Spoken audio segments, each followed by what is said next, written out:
Good morning.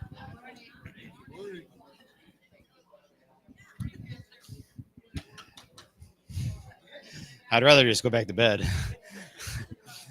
Good morning, everybody. We're going to get rolling here momentarily. I'm obviously not Pastor Campbell. Uh, I always tell the kids, kids at school, the little ones especially, they always confuse us. Pastor Campbell, Pastor Richard, they call us both names. But I say that there's the tall, good-looking bald guy, and then there's the short, the short, funny-looking one with hair. Richard and Campbell. That's how you can tell us apart. They know we're different, but they can't remember who's who most of the time. He's up at Emmanuel North preaching this morning, so that's why I am here. So we've made it to chapter 18. Now, I think this is the first time I've been in here for one of these story Bible classes, so I'm quite certain I'll probably do it completely different than you're used to doing it. For that, I apologize. But I'm going to do it the way I do it anyways, just because that's what I'm prepared to do. Okay, thank you. Well, like I was joking a second ago, if you all get up and left right now and I could take a nap, that would be just fine with me. I'm in the midst of a 2-week stretch that is about as chaotic as my world has ever been in terms of things to do and obligations. So I'm a little wiped out, but that's okay. This is fun. With Daniel, with the book of Daniel, a couple things. If you are looking forward to coming today and being, we're going to interpret all of Daniel's dreams. Sorry, we're not doing that. We're not going to do that. But we are going to do a couple things. One, I want to dive into a couple of things that got left on the cutting room floor, so to speak, in my sermon. I think it's helpful to kind of go back and dig a little bit deeper into those things. And that's one of my favorite things to do in Bible study. Two, I think many of you, I got to apologize for this static. I have no idea why it does that. It has something to do with the computer. I would just turn the computer off, but I want to show you a video. When I'm done with the videos, maybe I'll just shut it off and we won't hear it anymore. Some of you are familiar with the Bible Project videos. Have you heard about that? Heard those before? The Bible Project? They're really, really well done. And I'm going to show you probably two short ones today. One's about 8 minutes long. The other one's about 5 minutes long. Based on the book of Daniel, and then also based on this idea of exile, living in exile, which is really the theme today as well. But we'll do that in just 1 second. A couple of things I did want to kind of jump into that I thought were interesting from the text this week is, and I love learning new things when I get ready for a Bible class or get ready for a sermon. And the names Shadrach, Meshach, and Abednego and Daniel, how many of you knew they had different names? Well, that shows me you don't know a lot more than your pastor does. But what I thought was curious is that Daniel is actually Daniel's Hebrew name, but Shadrach, Meshach, and Abednego are the names given them by the Babylonian king. So I'm like, well, why do we get to refer to Daniel by his Hebrew name, and yet we tend to refer to Shadrach, Meshach, and Abednego by their Babylonian names as referred? And if you look through the text, you'll see they're both listed both ways. But I don't know. It's just curious. I don't know why Daniel. Yeah. Yeah. There we go. Yeah, that's right. Yeah. So is it just interesting why that is? But so Daniel and then Shadrach, Meshach, and Abednego, and they really are. I mentioned this, they really are four of my favorite characters in the Bible. When I say characters, I'm always afraid to say that because I don't want people to think that I'm talking about characters in a fictional story or something. These are real guys in history. But I think they're just a wonderful picture of the life that God has called us to live. And I kind of ticked off a few of these things. If you haven't been to church yet, you can block your ears if you want to be surprised for the sermon. But one, they continued, if you were in church today, they continued to use their what while they lived in exile. They kept on using their gifts. They kept on using their gifts, right?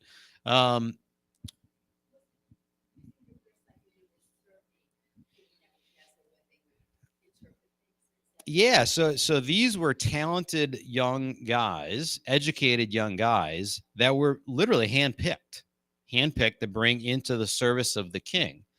Now I'm trying to, if I were to place myself in their shoes, that a part of me is kind of like, I'm just going to play dumb because I want to go work in that guy's place. He's the evil king.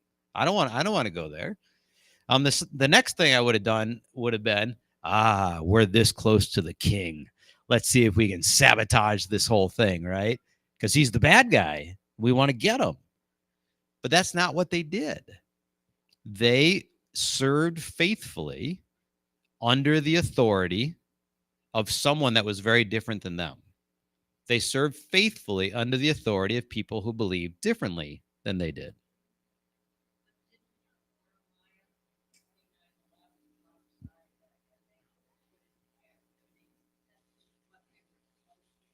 Yeah, in one of the Bible videos, you'll hear Jeremiah referenced as well. That it's when we're living in exile like that, it's tempting to just want to be antagonistic, to want to be vindictive, to want to fight back, and to be stubborn, right? But we are called in exile to continue loving, to continue serving. Now, where does the submitting to authority, where does the line get drawn? Because we clearly see this in Daniel as well. Or call you to practice something that is outside your faith, right? Sometimes we get that a little messed up in America sometimes. We think that we're being persecuted if everybody else wants to live the way they want to live and they're not doing what we're telling them to do. Now, real persecution happens when the authorities come in and say, you can't gather for worship anymore. Well, at that point, what do? You keep gathering for worship. And that was really the story of Shadrach, Meshach, and Abednego. That was the story of Daniel. Daniel kept on praying. Shadrach, Meshach, and Abednego, they would not worship the God of the Babylonians. And they were faced with what? Yeah. And sometimes I think again, I don't want to pick on American Christianity, and I include ourselves in this, is sometimes we make the mistake of thinking that that God is going to save us from that kind of persecution. No, he might not, folks. In our lifetimes, I don't know. I can't predict the future, but there might be a day in our lifetime where some of us end up in jail for our faith. Is God let us down? Is God not keeping his promises? No. Yeah. We think back to the history of the church. Not that I ever wished for persecution, but when in the history of the church, when did the church truly flourish and grow? During its greatest times of persecution. I mean, I don't want to get thrown to the lions. I don't even like little burns when I touch something hot from the oven. I don't want to get thrown into a furnace. But that might happen. And so that's where the line gets drawn, where we say, if an authority says you must live this way and it's against the word of God, at that point I say, I'm not going to live that way. And I'm willing to face the consequences.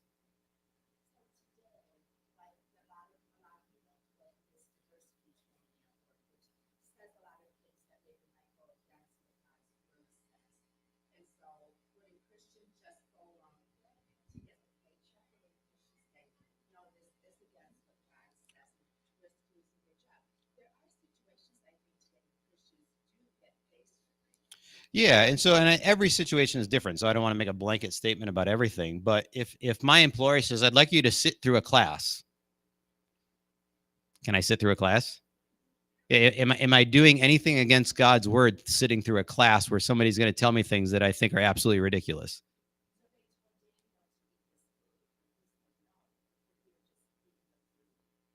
Well, I think eating the food is different than sitting in a class. Eating the food is breaking God's law, Old Testament law. Yeah.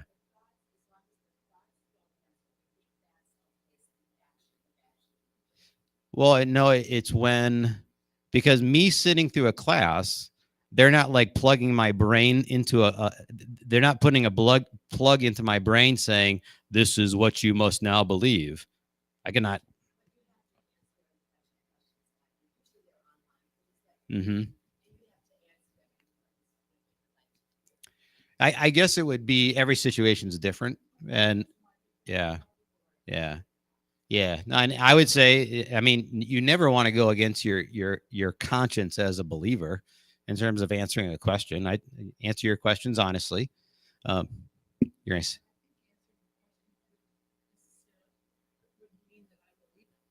Right, right, right, right, right.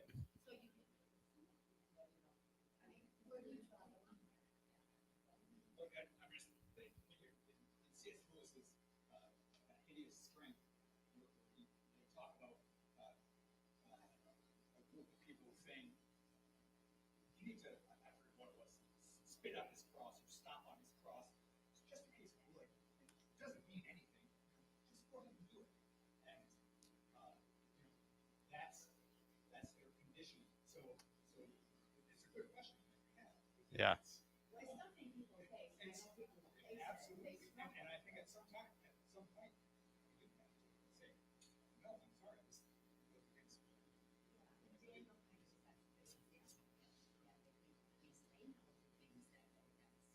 I think you had your hand first.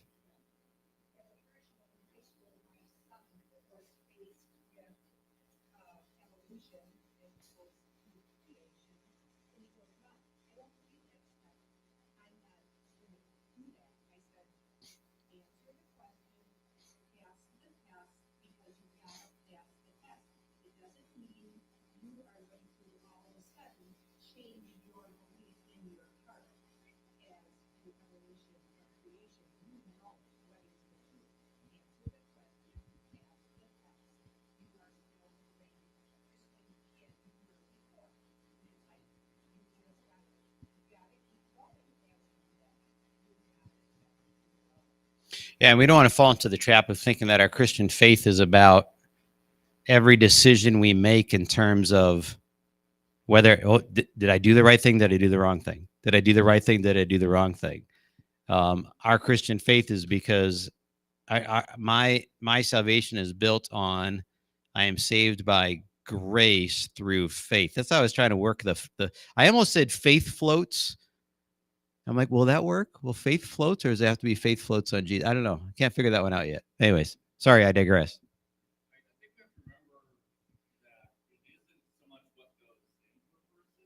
Yeah. Yep.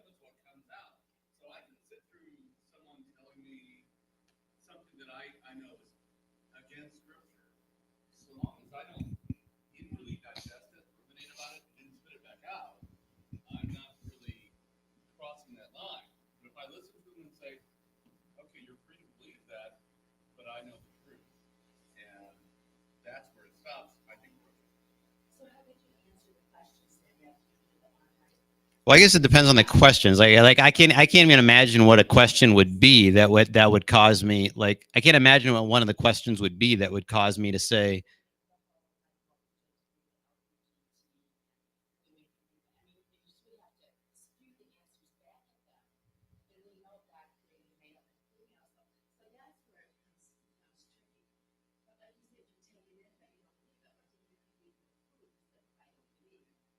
well, I think you answer the questions according to your own conscience, and then you take the consequences of whatever you answered according to your own conscience. Right, right, right, right.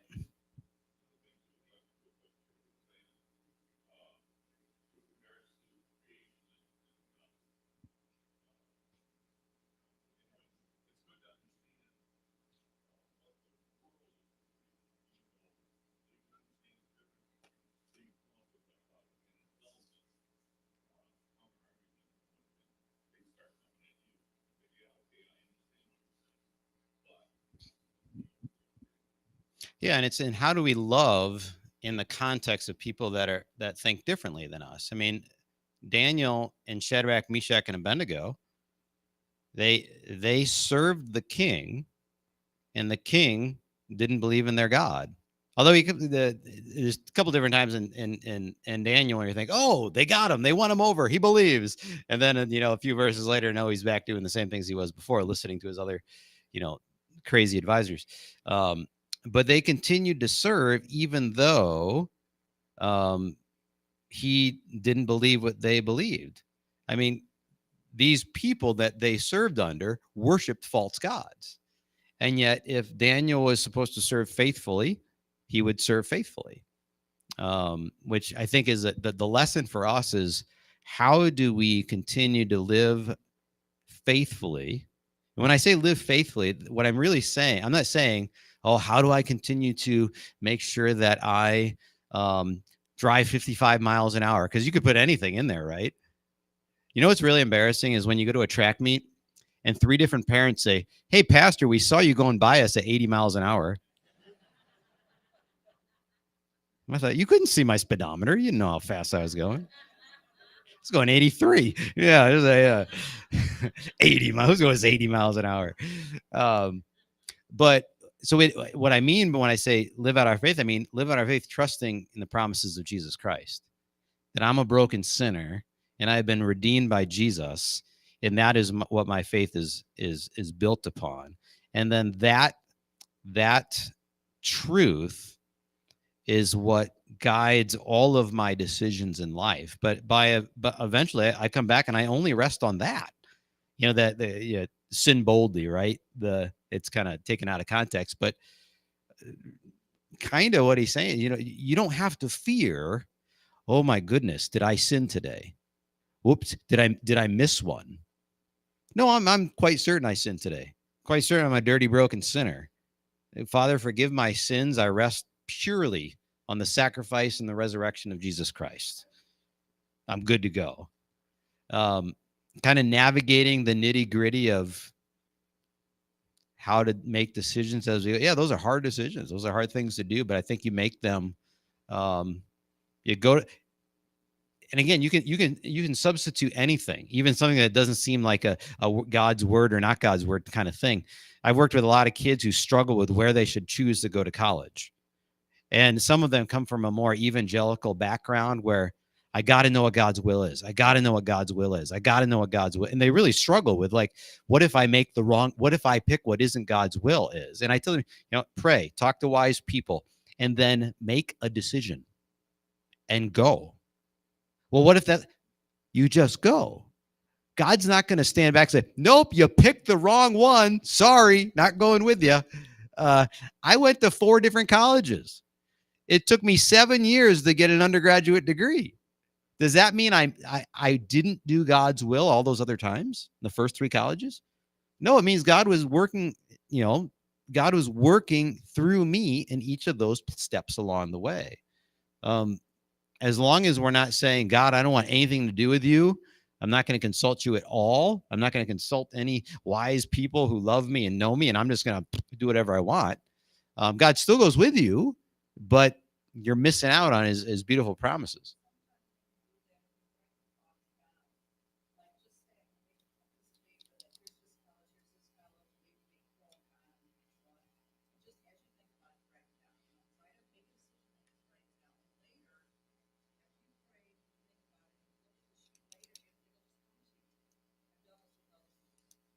You do too. This is what I used to do. All right.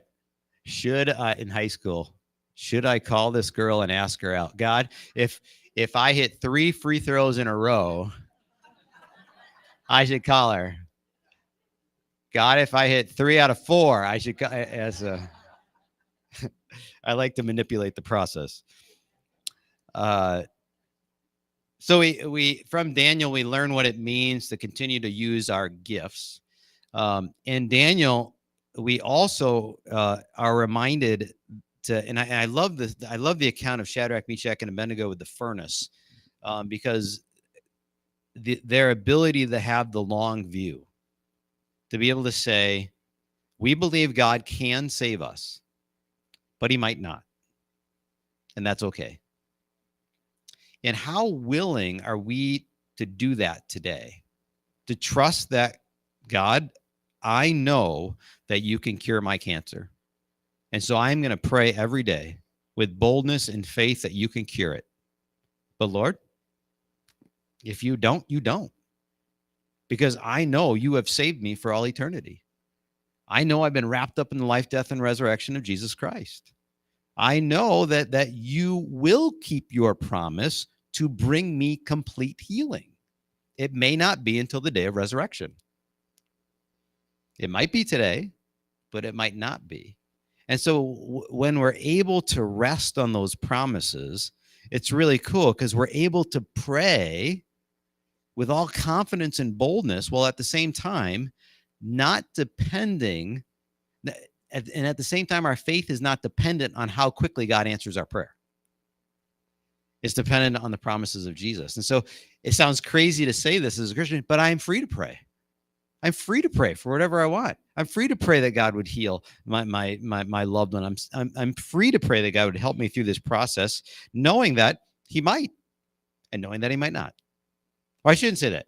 Knowing that he might help me right here, and then he might help me again on the day of resurrection, or knowing that he might not work it out the way I want to right here, but he'll still work it out the way he does on the day of resurrection. So we kind of have that promise waiting out there. Yep.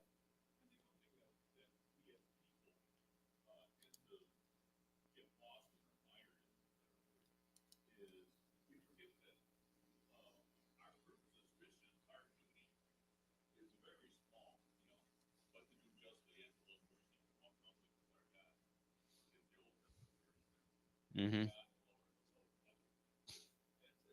Mm-hmm.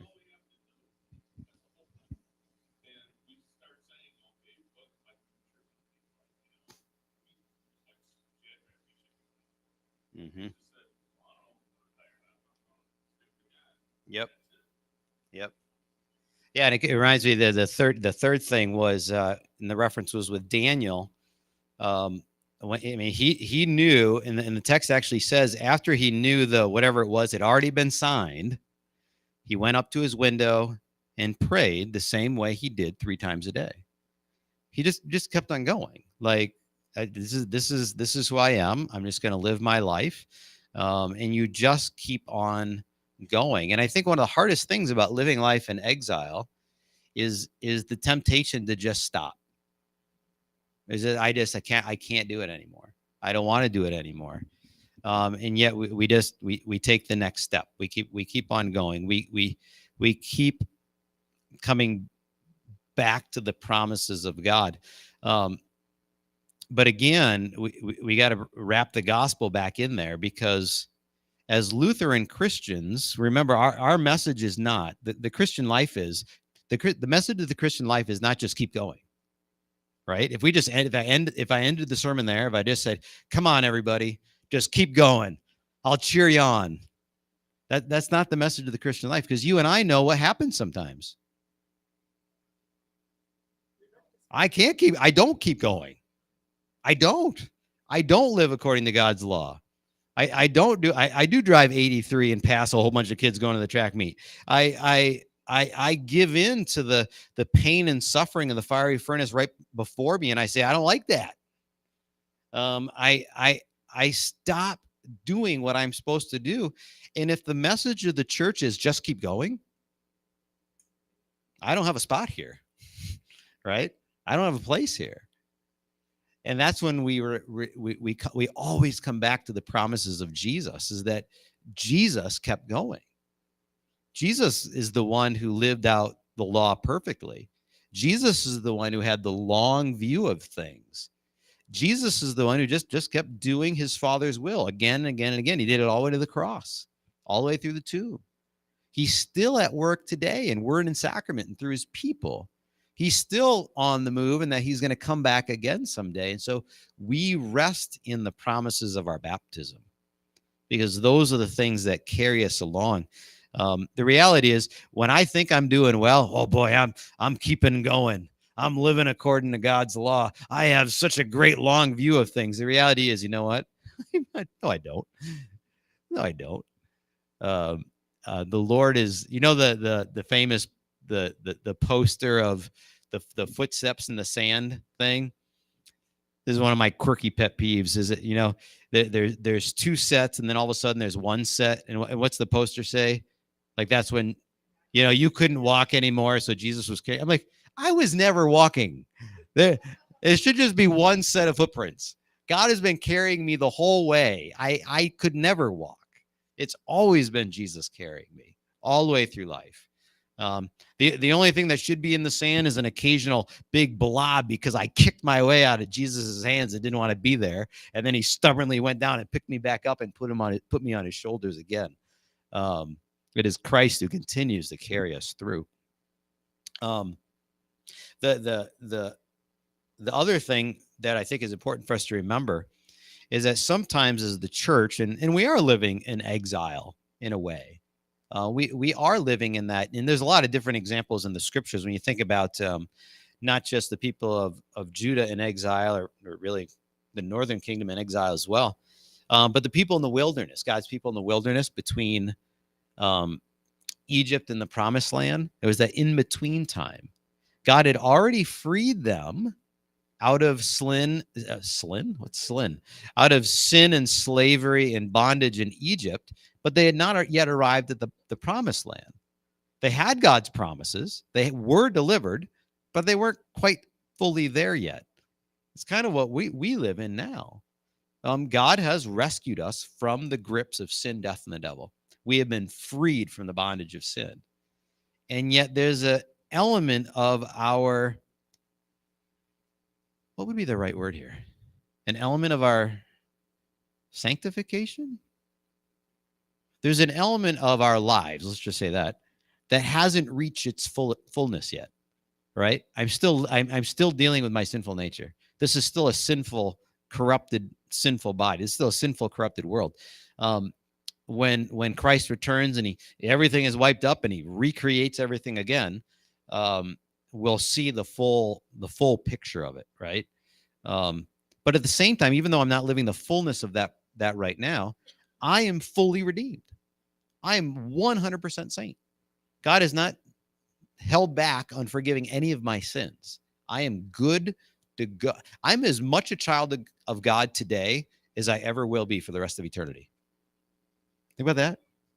Like I'll get a new body and I won't have to deal with sin anymore, but I'm as much a child of God right now here today than I will ever be for the rest of eternity. I have that promise now. And that really changes everything. Questions or comments before I try to play this video real quick? Yes, Warren.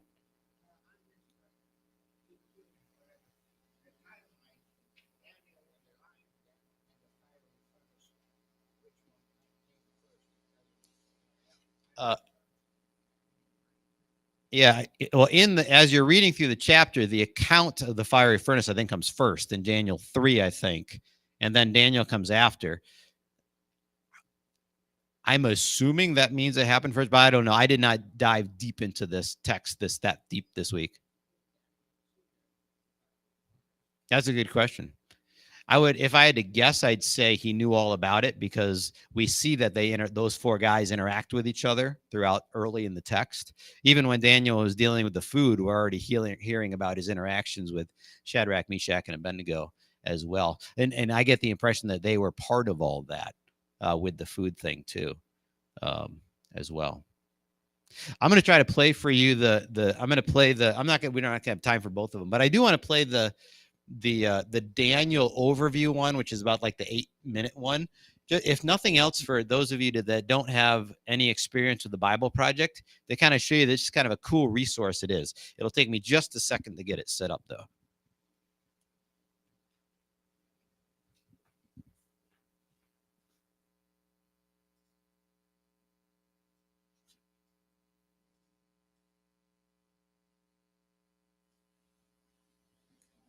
Then I got to switch to this thing up here.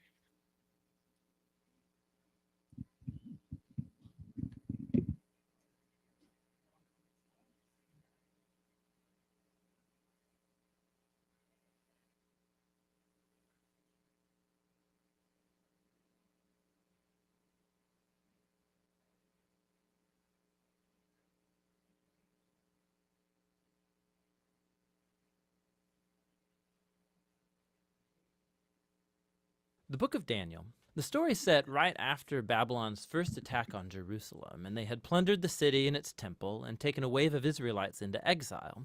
Among them were 4 men from the royal family of David: Daniel, who's later named Belteshazzar, and his 3 friends who you probably know by their Babylonian names: Shadrach, Meshach, and Abednego. This book tells of their struggles to maintain hope in the land of their conquerors. The book's design seems pretty simple at first. Chapters 1 through 6 contain stories about Daniel and his friends in Babylon, while chapters 7 through 12 contain the visions of Daniel about the future. But this 2-part shape is made even more interesting by another design feature, and that's the book's language. It begins in Hebrew, the language of the Israelites, but chapters 2 through 7 are written in Aramaic, a cousin language to Hebrew spoken widely among the ancient empires. But then in chapters 8 through 12, it goes back to Hebrew. This design shows how chapters 2 through 7 are a coherent section, but it also highlights the importance of chapters 2 and 7 for understanding the later chapters of the book. Let's just dive in. Chapter 1 introduces the basic tension of the first half of the book. Daniel and his friends, they're really wise and capable, and they're recruited to serve in the royal palace of Babylon. But they're pressured to give up their Jewish identity by living and eating like Babylonians and violating the Jewish food laws found in the Torah. So they refuse, and they choose faithfulness to the Torah, and it puts them in danger. But God delivers them, and they end up being elevated by the king of Babylon. After this begins the Aramaic section, which you'll see has this really cool symmetrical design. So first, the king of Babylon has a dream that, it turns out, only Daniel is able to interpret. It's about a huge statue made of 4 types of metal, and it symbolizes a sequence of kingdoms, and the head is Babylon. But then a huge rock comes flying in, and it shatters the statue, and it becomes this huge mountain. Now, this dream is the first of many symbolic visions in the book, and this one introduces the basic storyline of them all. Daniel says that the statue represents a train of human kingdoms following from Babylon, and they will all fill God's world with violence. But one day, God's kingdom will come and will confront and humble the arrogant kingdoms of this world and fill the world with the healing justice of God's reign and rule. After this, chapter 3 tells the famous story of Daniel's 3 friends who refuse to bow down and worship a huge idol statue, which, like the statue in chapter 2, represents the king and his imperial power. And so the friends are persecuted. They're thrown into a fiery furnace, but God delivers them from death, and they're exalted by the king, who now acknowledges their God as the true one. After this come a pair of stories about 2 Babylonian kings, the father, Nebuchadnezzar, and then his son, Belshazzar. They're both filled with pride because of their imperial power, and so, like in chapter 2, God warns them both through dreams and then visions, which, also like chapter 2, only Daniel can interpret. He says that both kings are to humble themselves before God, and both kings arrogantly resist. So Nebuchadnezzar is stricken with madness. He becomes like a beast in the field. But then he humbles himself before God, and his humanity returns to him. He's restored as king. This is in contrast with his son, Belshazzar, who doesn't humble himself before God, and he's assassinated that very night. Now, these 2 stories draw this imagery from Genesis chapters 1 and 2 and Psalm 8, where humans are depicted as the royal image of God. He's given them authority to rule over the beasts of the field and the birds of the air on behalf of God, who is the world's true king. But when human kingdoms forget that, when they rebel and make themselves and their power into a god, they become less than human, like violent beasts who will face God's justice. Which brings us to chapter 6, the pair of chapter 3. And this time it's Daniel who's being persecuted because he refuses to pray and worship the king as a god. And so, like the friends, he's sentenced to death and he's thrown into a lion's den. But God delivers him from the beasts, and like the friends, the king exalts Daniel and praises his God, which brings us to chapter 7. It's the pair of chapter 2 and the center of the book where all its themes come together. It's another dream, but it's Daniel's this time. And ironically, he can't understand the dream until an angelic messenger explains it to him. He sees a series of 4 beasts, one like a lion, then like a bear, then one like a winged leopard, each of these symbolizing an arrogant kingdom. And last of all is a super beast, identified as a really evil empire, and it has lots of horns, a common symbol for kings in the Old Testament, and there's one specific horn who is an image of an arrogant king who exalts himself above God and persecutes God's people. Now they are symbolized by a figure called the Son of Man, who's an image for both God's covenant people, but also for their king from the line of David. But then all of a sudden, God, who's called the Ancient of Days, comes and he sets up his throne. He destroys the super beast and he exalts the Son of Man on the clouds, where he comes up to sit at God's right hand and share in God's rule over the nations. We can look back now and see how all of these stories in the first half fit together. The three stories of faithfulness despite persecution, these are meant to offer hope to God's suffering people among the nations. But they suffer because human kingdoms have rebelled against God and have become beasts. And so these visions encourage patience, that God's people are to wait for him to bring his kingdom and rule over our world and vindicate his suffering people. But it raises the question about when God is going to do that, and that's what these final three visions set out to explore. In chapter 8, Daniel has another vision about the final two beasts of chapter 7, but this time they're symbolized by a ram, who we're told is the image of the empire of the Medes and Persians, and then by a goat, who's an image of ancient Greece. And out of the goat come a whole bunch of horns, one of which symbolizes the evil king from chapter 7. And we're told more about him, that he will attack Jerusalem and exalt himself above God and defile the temple with idols. However, in the end, he will be destroyed by God, who will exalt his people and his kingdom. Now, by chapter 9, Daniel is very puzzled, especially as to when all of this is going to take place. And so he consults the scroll of the prophet Jeremiah, where God said that Israel's exile would only last 70 years. So for Daniel, the 70 years is almost up. And so he asks God to fulfill his promise soon. But an angel comes and informs him that Israel's sin and rebellion has continued. And so their time of exile and oppression will continue on 7 times longer than Jeremiah envisioned. Daniel is deeply disturbed by this, and he has one final vision. We're shown the same sequence of kingdoms. It's Persia, then Greece, and Alexander the Great, followed by lesser kings, all leading up to this final king of the north, who will invade Jerusalem, set up idols in the temple, and exalt himself above God. But then, all of a sudden, this king comes to ruin. Now, there's been endless debate about what all of these visions refer to. Many see a clear connection to the exploits of the Syrian king Antiochus in the 160s BC. He killed many faithful Jews in Jerusalem and set up idols in the temple. Others think it points forward to the Roman Empire's role in the execution of Jesus and the destruction of Jerusalem and the temple in AD 70. And still others think it will be fulfilled in future events that have yet to happen when Jesus will return. Now the problem is that the symbols and the numbers, they don't quite match any of these views perfectly. But it opens up the possibility that in a sense they are all right. The book of Daniel has been designed to offer hope to all future generations of God's people. It did so in the days of Antiochus's empire, and it has ever since.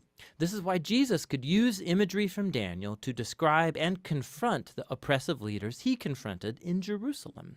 This is why John, the visionary who wrote the Revelation, could adapt Daniel's visions and apply them to Rome of his day and also all future oppressive empires. And so the point of Daniel is that all generations of readers can find here a pattern and a promise. It's a pattern that human beings and their kingdoms become violent beasts when they glorify their own power, when they redefine right and wrong and don't acknowledge God as their true king. But Daniel also holds out a promise that one day God will confront the beast. He will rescue his world and his people by bringing his kingdom over all nations. And so for every generation, this book speaks a message of hope that should motivate faithfulness. And that's what the book of Daniel is all about.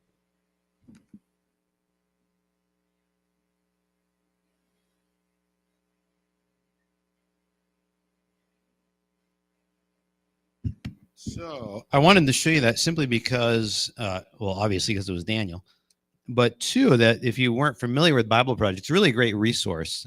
I tell folks that if you're planning to dive in and read a book of the Bible, watch their video first. They have an overview for every single book of the Bible. Watch their overview and then dive into the scripture, and it gives you some background knowledge.